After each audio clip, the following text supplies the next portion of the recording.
Hello everyone, welcome to our Let's Play series of Torment, Tides of Numenera. This is Colonel RPG as usual, and I'm very happy that you're chose to join me today here in the Cast-Off Refuge, or whatever they call this place. I don't actually know. Melmoth, that's the one. Of course I know. But last episode, we basically our conversation here with Adiris was cut short because of, time constraints. But let's continue. We have a lot of things to do up here. We need to get a Meercaster, we need to prove to things and all bunch of other stuff. But yeah. Have you spoken with Melmoth yet? Dan, what did he say? No, I haven't spoken with him yet. Oh, perhaps you have been distracted. It happens. Please, his words may provide an education. Do go seek him out.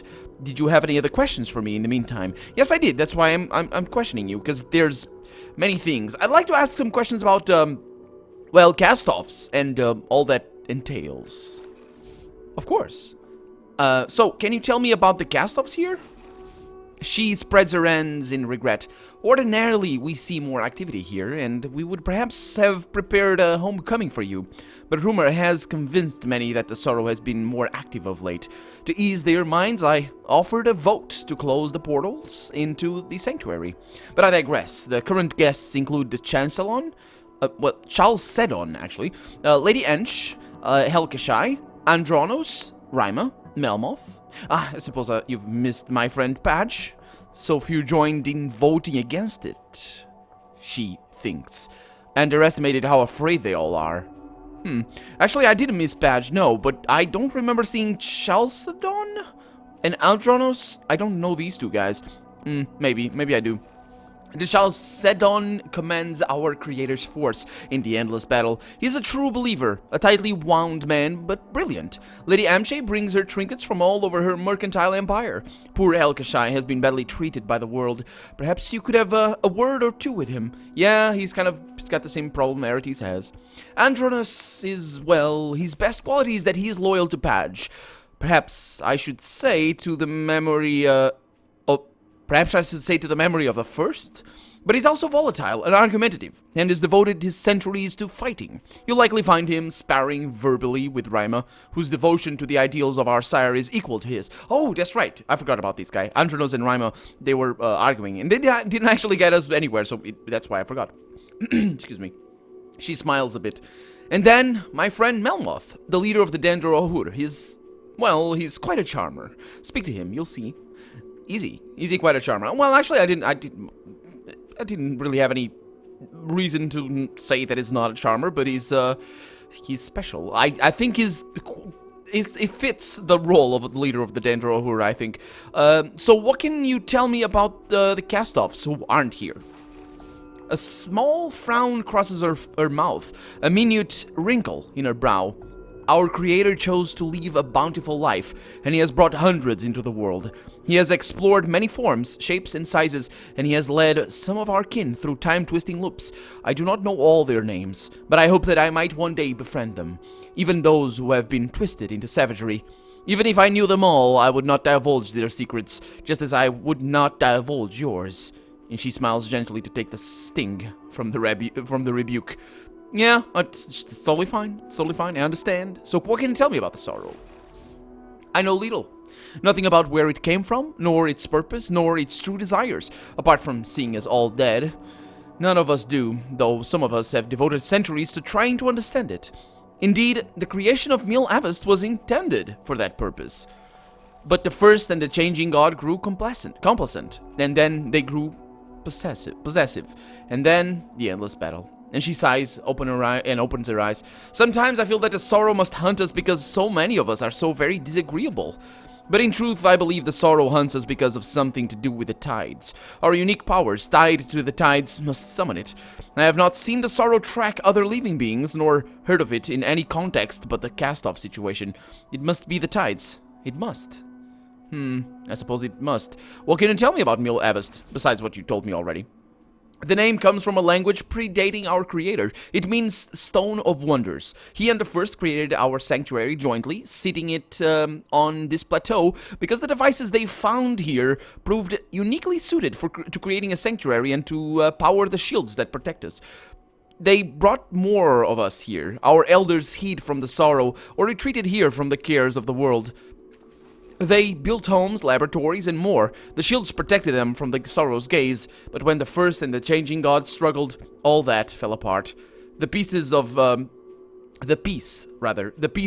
Avest was shattered, and those who remained chose sides. Blood spilled on the great disk. Factions fought for control of the wisdom gained here. She shakes her head. Such a waste. It was not until after the first death and my arrival that we were able to re-secure peace. Yeah, she was telling us before last episode that she that's what her ideal is, that what's her quest is to try and get as much peace into here and to all the cast-offs if she can. Not just the cast-offs, I got the impression, just, but the cast-offs in particular. And so we once again have a sanctuary for any cast-off. She looks sidelong at your companions, and their occasional guests. Would that we had not closed the doorways, though. Whether the sorrow is truly more active or not, there are undoubtedly others who would wish to find safety here. I accept the responsibility for the closure. Those who chose to leave have left, and I wish to the rest safety. Okay. What can you tell me about the first cast-off? She died a few years after I was born. A pity. I wish I could have spoken with her to understand her drive and passion. She honestly thought she would serve us all, and sometimes I ask myself what she might do in a situation when two of our brothers are fighting. And then I remember that so many of them have died fighting in her war, and my respect vanishes. I would have loved to speak with her, help her find another way, alas. Yeah. So, can you tell me anything more about her? She was driven, ambitious, and strong, and she cared deeply for all of us, but her hatred obscured the bonds between us, and she drove us into war. It's got something to do with what I was saying before about just wanting, or not to bring harm, but then maybe she's the opposite of a Adoris? Like, she wants to prevent harm, and that's the reason why she went to war, maybe? Anyway, excuse me. Let's talk about... Sorry. Do excuse me, I had to cough a little bit. Let's talk about the Changing God. What do you think of him? Have you seen him? Do you know where he is? That's quite a list. Which do you prefer to address first? Well, the first. Have you seen him recently? Never to my knowledge. Perhaps I have, and he never revealed himself. It would be very like him to gather his intelligence and then be away. We regard every new cast-off with the suspicion that he or she might truly be our creator, and frequently a new cast-off will pretend to be. But we find the truth one way or another, and our sire continues to live in a way that we do not fully understand. So, you really haven't seen the Changing God recently? I do not believe so, no. What do you think of him? What do you think of our creator? A brilliant man, thoughtful, charismatic, a mind greater than any of the Ninth World has ever seen. Where the Aeon priests of today cobbled together bits and pieces of Numenera, our creator was a visionary. Were it not for the sorrow, I honestly believe that he would lift us into a new age of human achievement. He has also systematically destroyed every relationship he ever built. He does not seem to understand human frailty or emotion. No, let me rephrase that. He understands those things well enough to exploit them in others, but does not accept their reality, if you understand what I mean. More plainly, he is a selfish man who grows ever more disconnected with his inferiors every year. His life is a tragedy. It truly is. I do wonder why. Because I ventured before that, I mean, his love affair, effectively, that's what it was, with Sally Mary, and then he effectively turned her love towards other purposes by changing her mind or something. His love affair, the way he remembered that from what we gathered from the Fathom in our mind, it seemed that he had lost somebody else, another love. But somebody then commented in the comments, and I do forget, it's one of the most active commenters, and I do forget your name, I apologize. I know your avatar, but it's just the names. Anyway, somebody commented down below that it might have been, that Choi might have been his daughter. And I do wonder if Choi is in the middle of all this, and if his tragedy here might be just that he lost his daughter, maybe even before he became a god. And I did talk briefly last episode about other things that might be connected to that. We'll see how things go. So, what do you know of his history? Much of it he has deliberately obscured, and much he has rewritten, either to make himself seem a better man, or to keep his enemies from finding him. But I can provide you with the broad strokes, if you wish.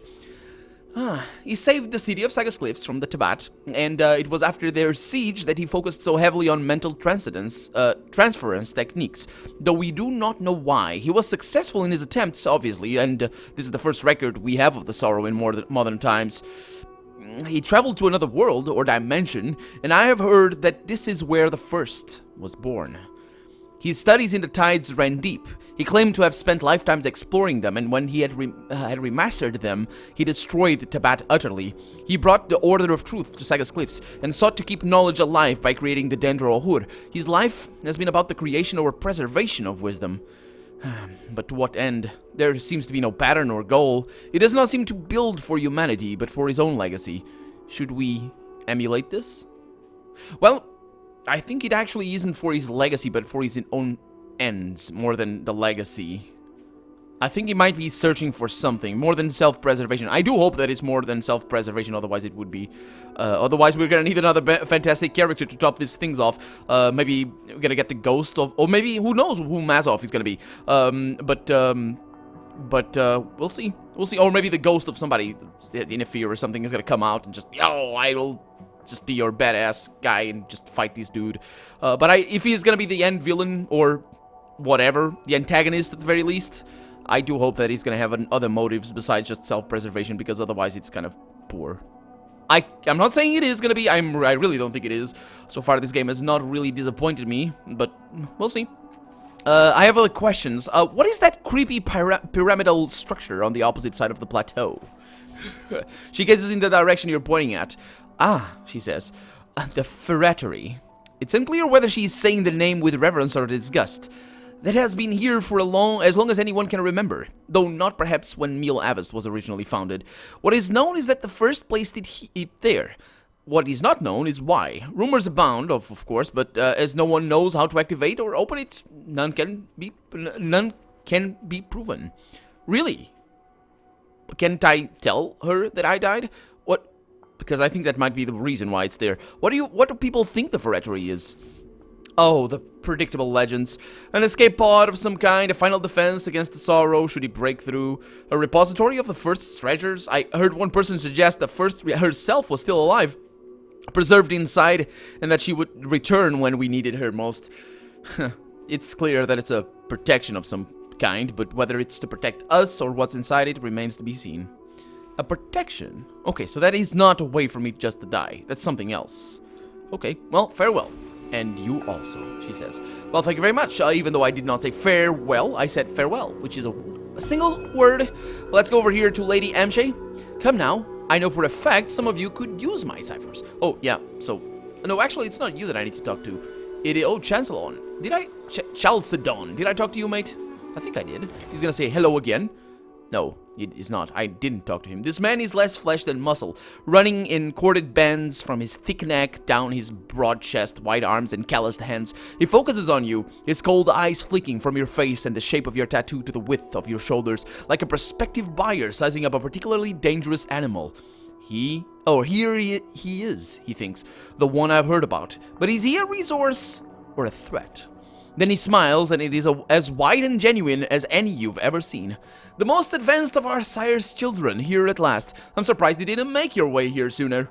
A resource, of course, he thinks, and a fine one at that, at least until he proves otherwise.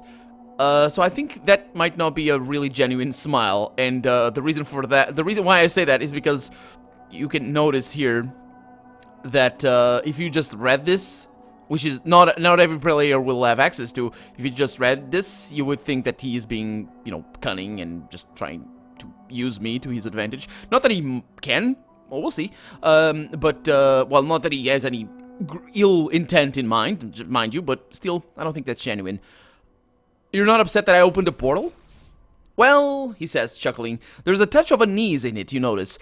I argued for the portal's closure to begin with, so I'm concerned that it's open again, but I trust that our sire knew what he was doing when he made you, so I have no doubt that the weakening of our defenses is a smaller part for his greatest strategy.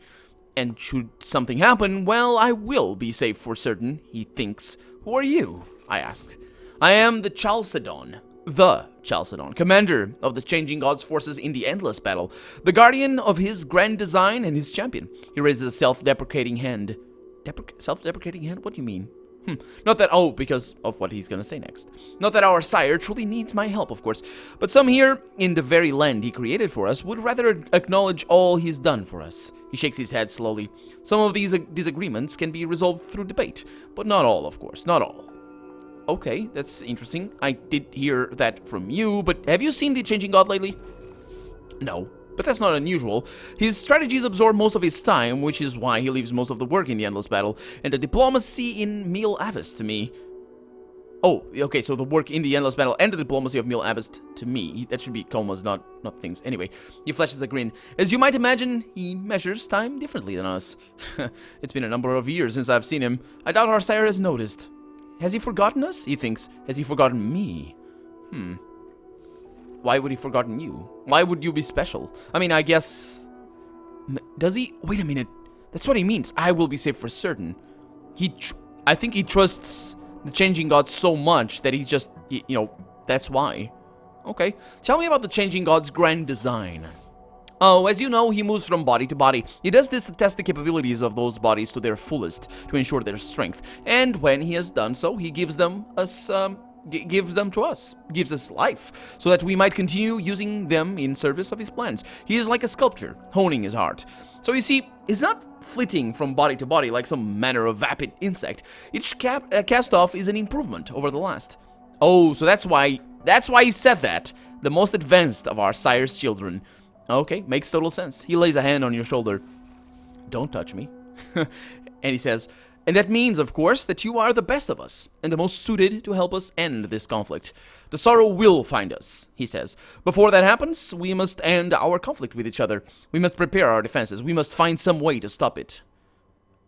Okay. I'm looking for a cast-off named Mazov who can repair the resonance chamber in Sagas Cliffs. I'm sure that will stop the sorrow. Oh, of course, he says, his eyes agleam. Our sire told me of a plans to build it. I should have known. He lays bracing hands on your shoulders. Speak to Adiris, if you haven't already. She will know where to find this Mazov. Okay, well, thank you very much for your time. Farewell. Farewell, little brother. Little brother, huh? Well, I suppose it is. I suppose I am. Okay, so Melmoth is over there. I did talk to him before. These are Rima and Andronis, and they have different names. Cairo and Sandhand. I didn't notice that before. I didn't actually read them. I rarely do, actually. I looking at names is... it's interesting. I don't actually read the names before I talk to the NPCs. I just, analyze whatever they're doing and just make a judgment based on their appearance, and the names are secondary. And I think that's good because we shouldn't know the names before we talk to them. But anyway. Oh, good. You've come back to bedevil me again, he says. Bedevil you? Oh, yeah, I bedevil a lot of stuff. I'm gonna bedevil you the heck out of the bedevil out of you. Words. Anyway, so why did you say that? I wasn't rude to you, was I before? I don't remember that. I don't think so. So Adiris told me to come speak to you about the tides. Oh, you'll find none better equipped to answer the question, certainly. The tides are an inextricable part of us, and he snaps a clamp on one of the attachments on a tube. Wait, she sent you to me? He peers closely at you. Interesting. Every time I talk about the tides, she argues with me, as if she's spent a fraction of the time I have in studying them. What game is Adiris playing, he thinks. She probably said that we bring pain through our existence. Let me enlighten you. Everyone brings pain to others. I have experienced so many lives in memories, and one of the common threads in all of them is pain. Do we hurt other people? We do. But how do we differ from any mortal in this regard? Show me someone without pain, and I will show you a corpse. He winks. And then I'll eat it. I'll remember that. Makes sense. We are imperfect, he says. We leak tides, or absorb them, or both. Our powers impinge on the minds of others, upon their nervous system, if you prefer. We draw strength from them. We change them in the process, and not usually for the better. This is regrettable, but unavoidable. Adiris might have said that the sorrow is hunting us because we abuse the tides or some such nonsense, but if that's the case, we're doomed by the nature of our existence. If true, why not use the powers we have? Well, I agree to you up until that point. I think we're doomed. I think the sorrow... I think we need to stop the doom, but I think the sorrow cannot be stopped by our actions of just, not using the tides or something. I think what we heard about that before, because we did hear, not from, I don't think from Adiris, I think for somebody else. Somebody asked us if we had used tides in our journey here. And yeah, I think I used it once. Only once. I could have used it more, but I didn't. I think I only used it once. And it was, for good effect. But I don't think that's gonna change anything. It shouldn't change anything from a gameplay perspective. Because that would, well, and it could, but I'm not a big fan of that. It's like, making choices without knowing you're making choices. It's good on a second playthrough where you just know in advance, but it's still metagaming, and metagaming I don't really like metagaming in role-playing games. But you know what I mean? Basically, it's not a choice. You should know the choice in advance. So it's not gameplay-wise, it's not a good choice to have. So if you think about it like that, I don't think it's gonna affect how powerful the sorrow is, the amount of times we use our tides.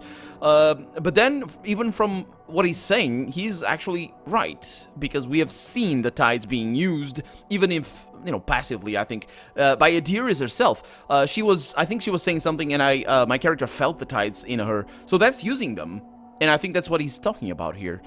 How do you know so much about the tides? He studied it, but yeah. He sighs, exasperated, and holds up his bony hand, folding his fingers back as he counts.